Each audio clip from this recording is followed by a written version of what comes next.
السلام علیکم ورحمۃ اللہ وبرکاتہ۔ الحمدللہ وکفی والسلام علی عبادہ الذین اصطفی، اما بعد فاعوذ باللہ من الشیطان الرجیم، بسم اللہ الرحمن الرحیم۔ لقد رضی اللہ عنہم ورضوا عنہ، صدق اللہ العلی العظیم وبلغنا رسولہ النبی الامین الکریم، وَنَحْنُ عَلَى ذَلِكَ لَمِنَ الشَّاهِدِينَ وَالشَّاكِرِينَ وَالْحَمْدُ لِلَّهِ رَبِّ الْعَالَمِينَ۔ کچھ عرض و معروض سے قبل آئیو ہمارا آپ مل کر انتہائی احترام و عقیدت کے ساتھ اپنے اور ساری کائنات کے مرکز عقیدت گنبد خضرا میں آرام فرمانے والے آقا ارواحنا فدا جناب محمد رسول اللہ صلی اللہ تعالی علیہ وسلم کی بارگاہ بے کس پناہ میں جھوم جھوم کر درود پاک کا دیانشوں کا باز بلند پڑھیں۔ اللہم صلی علی سیدنا مولانا محمد مادہ الجد والکرم وآلہ الکرام اجبارک وسلم، صلاۃ و سلام علیکہ یا رسول اللہ صلی اللہ تعالی علیہ وسلم۔ اللہ تبارک و تعالیٰ نے قرآن پاک میں تمام صحابہ کرام کے تعلق سے ارشاد فرمایا، رضی اللہ عنہم ورضوا عنہ، اللہ ان سب سے راضی اور یہ سب اللہ سے راضی۔ ہم اللہ سے راضی ہو جائیں نا، یہ تو ہمیں پتہ چلتا ہے، لیکن اللہ ہم سے راضی ہے یا نہیں یہ ہمیں نہیں پتہ۔ لیکن اللہ نے صحابہ کے بارے میں قرآن پاک میں قیامت تک کے لیے اعلان فرما دیا کہ اللہ سب سے راضی ہے۔ کچھ لوگ ہیں ایسے شک و شبہ ڈالنے والے، کہتے ہیں صحابہ میں 12 منافق تھے، صحابہ میں کچھ ایسے تھے ویسے تھے۔ اللہ کی قسم صحابی ہو تو وہ کچھ نہیں ہو سکتا سوائے جنتی ہونے کے، سوائے مومن ہونے کے۔ صحابی ہے تو کچھ نہیں، اور جو اگر کچھ ہے تو صحابی نہیں ہو سکتا، اگر کچھ اور ہے وہ صحابی نہیں ہو سکتا۔ اچھا، اللہ نے تمام صحابہ کے لیے فرمایا رضی اللہ عنہم، اللہ ان سب سے راضی ہے نا۔ اور اللہ نے یہ سارے صحابہ جو نا وہ منتخب فرمائے ہیں اپنے محبوب کی جماعت کے لیے، اپنے محبوب کی صحبت کے لیے انتخاب فرمایا کہ میرے محبوب کی صحبت میں کون رہیں گے، تو سارے صحابہ سے راضی۔ لیکن ایک شخصیت ایسی کہ جنہیں اللہ کے رسول صلی اللہ علیہ وسلم نے اپنے رب سے مانگا، راضی تو اللہ سب سے، سارے صحابہ سے راضی، لیکن ایک ذات وہ کہ جو مراد رسول ہیں، جو مراد رسول ہیں اور اللہ کا انتخاب، سارے صحابہ بھی اللہ کا انتخاب، لیکن اللہ نے ہر ایک کی وضاحت نہیں فرمائی کہ میں نے ان کو چنا، لیکن ایک ذات ایسی کہ اللہ نے جسے چن لیا اپنے محبوب کی صحابیت کے لیے، اور وہ کون؟ وہ حضرت عمر فاروق رضی اللہ تعالیٰ عنہ ہیں۔ ابو حفص آپ کی کنیت ہے۔ ابو حفص کسے کہتے ہیں؟ عربی میں ابو حفص شیر کو کہتے ہیں، شیر ببر ہو تو ابو حفص کہتے ہیں، اور آپ کا لقب سرکار نے فاروق رکھا۔ فاروق کا مطلب کہتے ہیں حق و باطل کے درمیان فرق کرنے والا۔ جہاں عمر کھڑے ہو جائیں حق اور باطل الگ الگ ہو جاتے ہیں، یہ عمر فاروق ہیں۔ باپ نے نام رکھا تھا عمر، ہے نا، نام تھا عمر۔ اللہ کے رسول صلی اللہ علیہ وسلم، ابھی تو مختصر سی جماعت ہیں جنہوں نے اسلام قبول کیا، علماء کہتے ہیں 39 مسلمان تھے، 39 مسلمان، اور 40 کا عدد جو ہے نا وہ جماعت کو مکمل کر دیتا ہے۔ اللہ کے رسول کی حدیث مبارکہ سرکار ارشاد فرماتے ہیں جہاں 40 لوگ جمع ہوتے ہیں ان میں ایک اللہ کا مقرب بندہ ہوتا ہے۔ آپ بھی تو ہیں 40 سے زیادہ ہی ہوتے ہوں گے نا، یہاں جمعہ میں 40 سے زیادہ، تو یہاں بھی ایک دو تو ہوں گے جو اللہ کے مقرب ہوں گے، نہیں پتا ہمیں، وہ ہوں گے اللہ کے یہاں مقرب، ہمیں نہیں پتا۔ بہرحال سرکار نے دعا فرمائی، اللہ کے رسول دعا کرتے ہیں، اللہ تو عمرین میں سے کوئی ایک عطا کر، عمر ابن خطاب دے دے یا عمرو ابن ہشام ابو جہل دے دے۔ سرکار نے 2 کو مانگا ہے، یا تو ابو جہل مجھے دے دے اسلام کی خاطر، اسلام کے لیے، اسلام کی قوت و طاقت کے لیے، تو مجھے 2 میں سے ایک عطا فرما۔ اللہ کے رسول اگر 2 مانگتے تو دونوں مل جاتے، سرکار نے 2 میں سے ایک مانگا اے اللہ تو مجھے یا تو ابو جہل عمرو ابن ہشام دے دے. وہ اس وقت تک ابو جہل نہیں تھا, تب وہ ابو الحکم تھا, عقل مندوں کا باپ کہلاتا تھا. ابو جہل یہ تو جب حضرت عمر اسلام لے آئے اور یہ مہر لگ گئی کہ وہ ایمان نہیں لائے گا, تو سرکار نے فرمایا وہ عقل مندوں کا کیا, وہ بے وقوفوں کا باپ ہے, وہ جاہلوں کا باپ ہے. تو اس کا نام ابو جہل پڑ گیا, لیکن تھا ابو الحکم اور نام تھا عمرو ابن ہشام. اور حضرت عمر کی جو والدہ ہیں حضرت حنتمہ, حضرت عمر کی والدہ, وہ حضرت عمر کی امی یہ ابو جہل کی بہن ہے, فاطمہ بنت ہشام. یہ ہے عمرو ابن ہشام, ایک بھائی ہے عاص ابن ہشام, ہے نا, یہ سارے لوگ پورا خاندان. تو سرکار نے دعا کیا اللہ تو عمر ابن خطاب یا عمرو ابن ہشام دو عمر میں سے کوئی ایک عطا کر دے. اب سرکار نے دعا مانگی تو گویا کہ سرکار کی مراد دو میں سے ایک تھی, دو میں سے ایک, عمرو ابن ہشام یا عمر ابن خطاب. تو اب اس دو میں سے ایک کا انتخاب اللہ نے فرمایا. اللہ چاہتا تو ابو جہل دے دیتا, اللہ چاہے تو عمر دے دے. اللہ نے عمر دے کر بتا دیا میرا انتخاب اور میری پسند عمر ابن خطاب ہے. اللہ کی پسند, جہاں وہ مراد رسول ہیں وہ اللہ کا انتخاب اور اللہ کی پسند بھی ہیں. تو حضرت عمر اچھا, اب یہ سرکار نے دعا فرمائی, دوسرے دن ادھر میٹنگ ہو رہی ہے, یہ بڑھتے جا رہے ہیں, پہلے 1 2 3 4 5 6 39 تک پہنچ گئے, اور یہ مرد 39 11 عورتیں سب مسلمان ہو گئے. یہ دھیرے دھیرے بڑھ رہے ہیں, ان کا کچھ کرنا پڑے گا. میٹنگ ہوئی اور میٹنگ میں وہ بھائی کون ہے جو محمد صلی اللہ علیہ وسلم کو قتل کرے گا, کون ہے جو قتل کرے گا. تو سارے مجمع میں سناٹا, سب نیچی منڈی کیے بیٹھے کہ کون ہمت کرے. اچھا بات یہ نہیں کہ صرف ان کو قتل کرنا ہے, وہ تو کوئی بھی جائے اٹھا کر تلوار چلا کر آ جائے, بات وہ نہیں ہے. جو ڈر ہے دل میں وہ کہ اگر ان کو ہاتھ لگایا, اگر انہیں قتل کیا تو پھر قریش کے لوگ, بنو زہرہ کے لوگ چھوڑیں گے نہیں, وہ بدلہ لینے آئیں گے. ہمارے آدمی کو مار کیسے دیا, وہ جیسا بھی تھا ہمارا, وہ جیسا بھی تھا ہمارا. تو کہتے قریش کو جواب کیا دیں گے, قریش کا مقابلہ کیسے کریں گے. تو یہ خوف تھا. تو پھر حضرت عمر کھڑے ہوئے, کہ مجھے کوئی پرواہ نہیں. ویسے بچپن ہی سے بہادر تھے, اللہ نے قوت و طاقت بھی عطا فرمائی, اور بچپن ہی سے پڑھنے لکھنے کا بھی شوق تھا. قریش وہ جماعت ہیں جنہیں پڑھنے لکھنے سے کوئی لینا دینا نہیں ہے, کبھی اسکول گئے نہیں, پڑھنا لکھنا آتا نہیں, لیکن لینا دینا بھی نہیں. ہم کاروبار کر لیں گے, کاروبار میں نوٹ گننا ہم کو آتا ہے, کافی ہے. سکے گننا ہم کو آتا ہے, بس اتنا کافی. اتنے میں لینا اور اتنے میں بیچنا, بس اتنا پتا ہونا چاہیے. اور اتنا تو کوئی بھی کاروباری آدمی کا بچہ جو ہوگا وہ گھر میں باپ کے ساتھ کاروبار میں کام کرے گا تو سیکھ ہی جائے گا. لیکن اور پڑھنا لکھنا, کوئی چیز لکھی ہوئی ہو پڑھ نہیں سکتے, لکھنا ہو لکھ نہیں سکتے, سب کچھ دماغ سے کام چل رہا ہے. تو پڑھنے لکھنے سے دور. لیکن حضرت عمر فاروق کو بچپن سے پڑھنے لکھنے کا شوق, تو پڑھا بھی لکھا بھی. آپ کو بچپن سے بڑی ورزشوں کا شوق تھا, تو ورزش کر کے, جیم تھے نہیں لیکن گھر ہی میں ورزش کی, اور ورزش کر کے اپنے آپ کو مضبوط پہلوان کی طرح بنایا.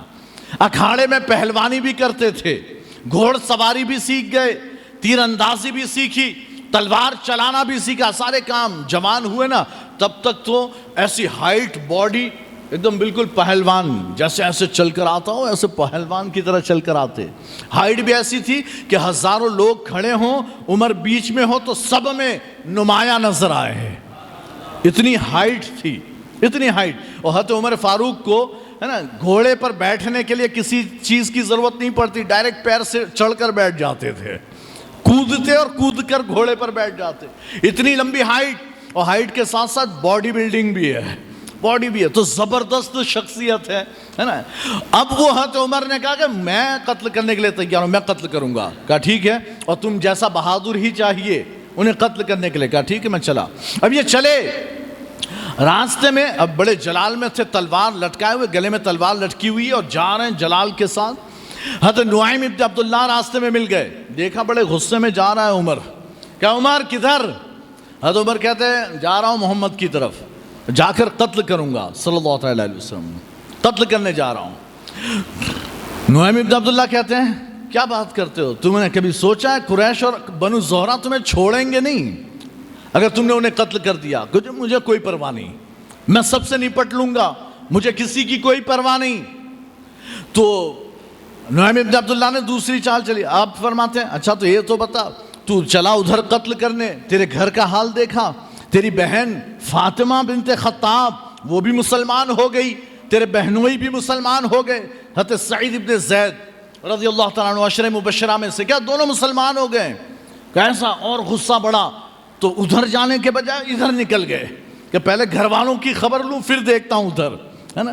اور یہ تو اسباب ہو رہے تھے، اللہ ادھر سے ادھر کر رہا تھا، یہ اسباب پیدا کیے جا رہے ہیں۔ اب پہنچے گھر، دروازہ بند ہے، اندر سے دروازہ کھٹکھٹایا، اندر سے قرآن کی تلاوت کی آواز آ رہی تھی، ہے نا۔ آپ کے بہن اور بہنوئی دونوں حضرت خباب ابن ارت رضی اللہ تعالیٰ عنہ کے پاس قرآن پڑھ رہے تھے، آواز آ رہی تھی قرآن کی۔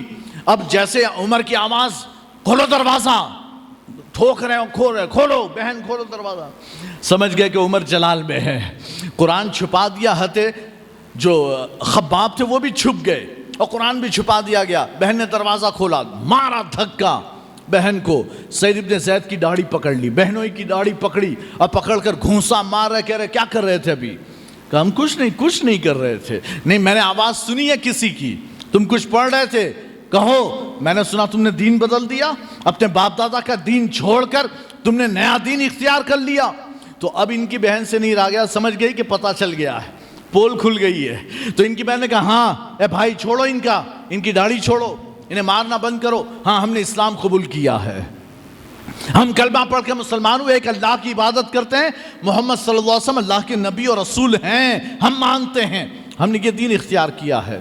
کہ اب مارنا شروع کیا اپنے بہنوئی کو، ان کی بہن کو بھی تماشے مارے، ان کے منہ سے بھی خون، حضرت سعید ابن زید بہنوئی کے چہرے سے بھی خون بہنے لگا، خوب پیٹا۔ تو حضرت خباب جو ہے نا وہ باہر نکل آئے، حضرت خباب کہتے ہیں عمر، اے عمر مارنا بند کرو، کیوں ایسا کر رہے ہو؟ حضرت عمر کہتے ہیں تم کیا پڑھ رہے تھے ابھی، لاؤ بتاؤ۔ ان کی بہن پھر آگے بڑھتی ہے، اے بھائی آپ بغیر وضو کے اس کتاب کو چھو نہیں سکتے ہیں۔ کہا ٹھیک ہے چلو چھو نہیں سکتا، پڑھ کر سناؤ، بتاؤ کیا پڑھ رہے تھے؟ تو حضرت خباب نے سورہ طٰہٰ کی تلاوت فرمائی ہے، اور سورہ طٰہٰ تلاوت کی، کہتے جیسے جیسے تلاوت ہو رہی تھی عمر کا دل نرم ہوتا جا رہا تھا، عمر کا دل پگھلتا جا رہا تھا۔ حضرت عمر نے کہا یہ کلام محمد عربی پر نازل ہوا ہے؟ کہا ہاں یہ اللہ نے محمد عربی پر یہ کلام نازل کیا ہے۔ کہا حضرت عمر کہتے ہیں لاؤ چلو مجھے محمد عربی کے پاس لے جاؤ، مجھے بھی اسلام قبول کرنا ہے۔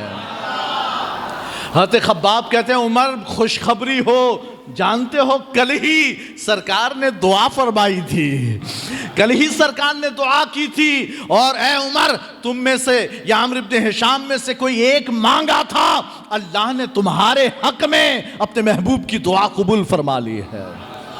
کہتے حضرت خباب لے کر چلے، حضرت عمر تلوار گلے میں لٹک رہی ہے، اب پہنچے، آ رہے ہیں دور سے، تو جو پہرا دار ارقم میں سرکار تھے، مسلمان سارے دار ارقم میں، حضرت ارقم ابن ابو ارقم کا گھر، اس گھر میں سارے لوگ جمع ہوتے، نماز بھی وہیں چھپکے سے پڑھتے تھے، سرکار وہیں موجود ہے۔ باہر دو پہرے دار ہے، دیکھا حضرت طلحہ بھی موجود اور بھی لوگ، دیکھا کہ بھئی عمر جلال میں غصے میں آ رہے ہیں، تلوار لٹکی ہوئی ہے، تو جلدی سے اندر خبر کی کہ عمر آ رہے ہیں۔ سرکار مسکرائے، سرکار فرماتے آنے دو۔ امیر حمزہ تلوار نکال کر کھڑے ہو گئے، آپ نے کہا آنے دو عمر کو، اگر اچھی نیت سے آیا تو ٹھیک، اگر اچھی نیت سے نہ آیا تو میری تلوار فیصلہ کرے گی، ہے نا۔ سرکار کے پاس بھی ایک شعر موجود، حضرت امیر حمزہ کہتے آنے دو، گھبرانے کی ضرورت نہیں، صحابہ سے کہا گھبرانے کی ضرورت نہیں، آنے دو، اگر اچھی نیت سے آیا تب تو ٹھیک ہے، اگر بری نیت سے آیا ہے تو میری تلوار اس کا فیصلہ کرے گی۔ اب حضرت عمر آئے ہیں، جیسے ہی آئے سرکار فرماتے ہیں عمر کب تک، اے عمر کب تک تم یہ گمراہی میں دھنسے رہو گے اور کب تک زمین پر فساد پھیلاتے رہو گے؟ کیا وقت نہیں آیا کہ تم اللہ کا کلمہ پڑھ کر مسلمان ہو جاؤ؟ حضرت عمر کہتے ہیں یا رسول اللہ اسی لیے حاضر ہوا ہوں، ہاتھ بڑھائیے میں مسلمان ہوتا ہوں۔ سرکار نے ہاتھ بڑھایا، ہاتھ سرکار کے ہاتھ میں دے کر کلمہ پڑھا، اشہد ان لا الہ الا اللہ واشہد ان محمد عبدہ ورسولہ، مسلمان ہو گئے۔ اب جیسے ہی مسلمان ہوئے، پہلا سوال، یا رسول اللہ آگے، اب تو پہلے محمد تھا، اب آگے یا رسول اللہ پر پتہ چلا مومن ہو نا، مومن تو پھر اس کی زبان سے صرف یا رسول اللہ نکلتا ہے، حضور کے نام کی ضرورت نہیں کہ یا رسول اللہ کیا ہم حق پر نہیں ہیں؟ پہلا سوال۔ اسلام لانے کے فوراً بعد یہ بھی نہیں کہ 2-3 دن گزرے، تھوڑا وقت گزرا، نہیں، اسلام قبول کیا، پھر عرض کرتے یا رسول اللہ کیا ہم حق پر نہیں؟ یعنی پتہ چل گیا ہے، اسلام دل میں ایمان آتے ہی پتہ چل گیا حق پر تو ہم ہی ہیں، کہ ہم حق پر نہیں؟ سرکار فرماتے بالکل ہم حق پر ہیں۔ تو یا رسول اللہ پھر یہ چھپنا کیوں، یہ پردہ کیوں؟ سرکار فرماتے مسلمان کمزور ہے اس لیے کہ یا رسول اللہ چلیں ہم سب کے سامنے نکلیں گے۔ تو سرکار نے بھی نہیں فرمایا نہیں، سرکار نے فرمایا چلو، سرکار فرماتے چلو، تو ایک طرف امیر حمزہ ایک طرف عمر، لائن لگ گئی، پیچھے صحابہ، سب سے آگے ایک لائن میں حضرت عمر، ایک لائن میں امیر حمزہ، یہ دونوں آگے آگے پیچھے پورے صحابہ کی صف، اور یہ لائن میں جا رہے ہیں، سرکار بیچ میں ہے، سرکار کو بیچ میں رکھا اور جا رہے ہیں، نعرے تکبیر، نعرے رسالت، یعنی نعرے تکبیر لگاتے اللہ اکبر کہتے ہوئے جا رہے ہیں۔ خانہ کعبہ تک پہنچے، اور خانہ کعبہ کے پاس جب پہنچے کفار قریش جمع تھے، دیکھا کہ حمزہ تو گیا ہی تھا، آج تو عمر بھی ہاتھ سے نکل گیا ہے، آج تو عمر بھی ہاتھ سے نکل گیا۔ بڑا غصہ آیا اور ٹوٹ پڑے، مار پیٹ شروع کر دی، حضرت عمر بھی لہو لہان ہوئے اور بھی، لیکن مقابلہ کیا، اور پھر کفار کا حوصلہ ٹوٹ گیا کہ اب کیا، دو شیر چلے گئے، ہمارے 2 شیر نکل گئے ہمارے ہاتھ سے۔ تو کہنے کی بات یہ، حضرت عمر فاروق رضی اللہ تعالیٰ جب اسلام قبول کیا تو پھر اسلام کو قوت و طاقت مل گئی ہے، پھر اسلام ظاہر ہو گیا، بالکل کھل گیا۔ سرکار نے فرمایا یہ عمر ہیں جو حق و باطل میں فرق کرنے کے لیے آئے ہیں، یہ فاروق ہیں، اور یہ فاروق کیوں ہیں؟ آتے ہی اسلام کو ظاہر کر دیا، اب کفر الگ ہے، اسلام الگ ہے نا، اب چھپنے کی ضرورت نہیں، اب سب کھلے عام ہو رہا ہے۔ حالانکہ صدیق اکبر حضرت عمر سے پہلے، صدیق اکبر بھی وہ بہادر ہیں جو عمر کے اسلام سے پہلے ہی کھلے عام نمازیں پڑھتے تھے، مسلمان چھپے، یعنی چھپ کر کسی کو پتا نہیں کہ یہ مسلمان ہے کہ نہیں، یہ مسلمان ہے کہ نہیں، کسی کو نہیں پتا، لیکن حضرت ابوبکر اپنے گھر کے اندر نماز پڑھنے کے بجائے صحن میں کھڑے ہو کر نماز پڑھتے تھے، بچے نوجوان سب کھڑے ہو کر دیکھتے تھے کیا کر رہے ہیں، یہ کیا کر رہے ہیں۔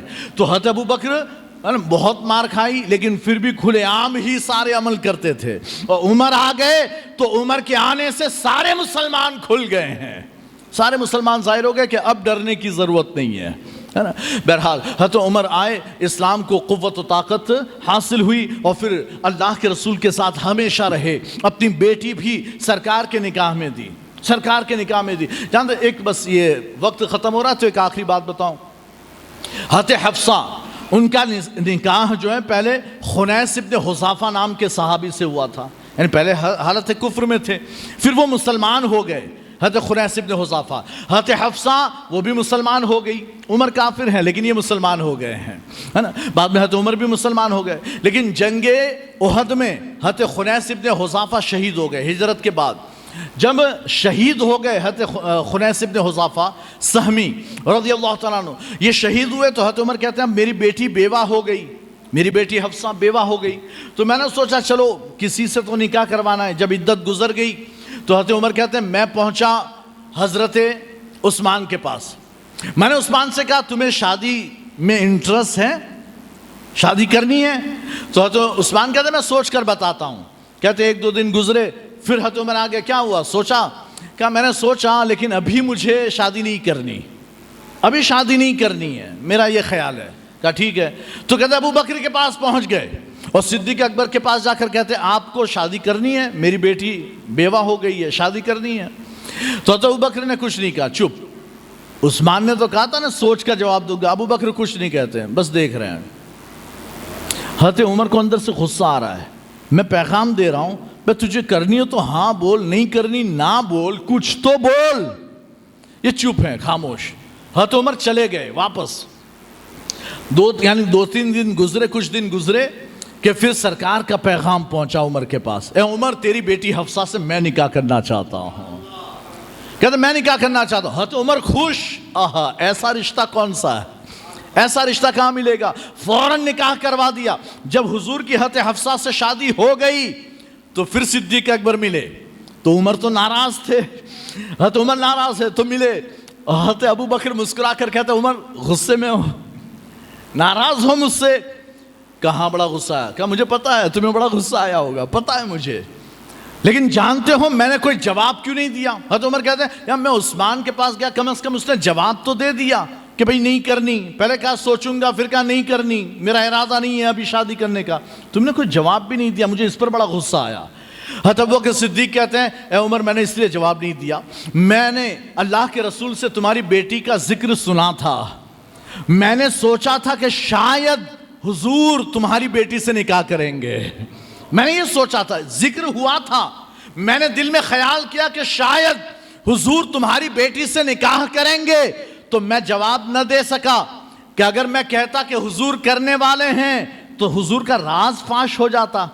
بھئی یہ محفلوں میں جو آپس میں باتیں ہوتی ہیں یہ امانت ہوتی ہے، یہ راز کی باتیں ہوتی ہے۔ میں نے آپ سے کوئی بات کی، ہم دونوں بات کر رہے تھے، ہم نے آپس میں بہت سی باتیں کی، اب جب ہم دونوں جدا ہوئے تو آپ جا کر کہیں اور، یا مولانا تو ایسا کہہ رہے تھے، وہ تو ویسا بول رہے تھے، وہ تو ایسا کہہ رہے، آپ گنہگار ہوں گے، آپ نے امانت میں خیانت کی ہے۔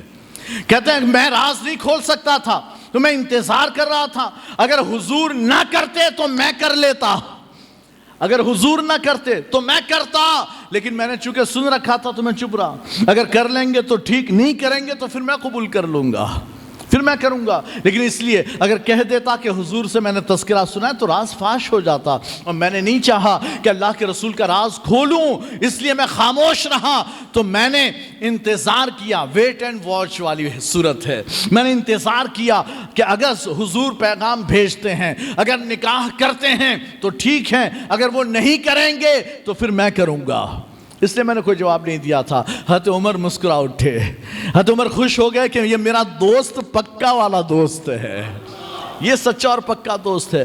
بہرحال حضرت عمر فاروق رضی اللہ تعالیٰ عنہ نے پوری زندگی اسلام کی خاطر آپ نے بہت سی قربانیاں دی، بڑی سادگی بھری زندگی گزاری، اور آپ کے دور میں قیصر کسریٰ یعنی کہ ایران، روم، عراق، مصر، شام، بیت المقدس، یہ سارے علاقے حضرت عمر ہی کے دور میں فتح ہوئے ہیں۔ اللہ نے بہت سی فتوحات عطا فرمائی حضرت عمر فاروق کے ہاتھوں پر۔ اللہ تعالی ہمیں حضرت عمر جیسا ایمان نصیب فرمائے، ان کے جیسی ہمیں اتباع اور پیروی عطا فرمائے، ان کے نقش قدم پر چلنے کی توفیق عطا فرمائے۔ وآخر دعوانا الحمدللہ رب العالمین۔ السلام علیکم۔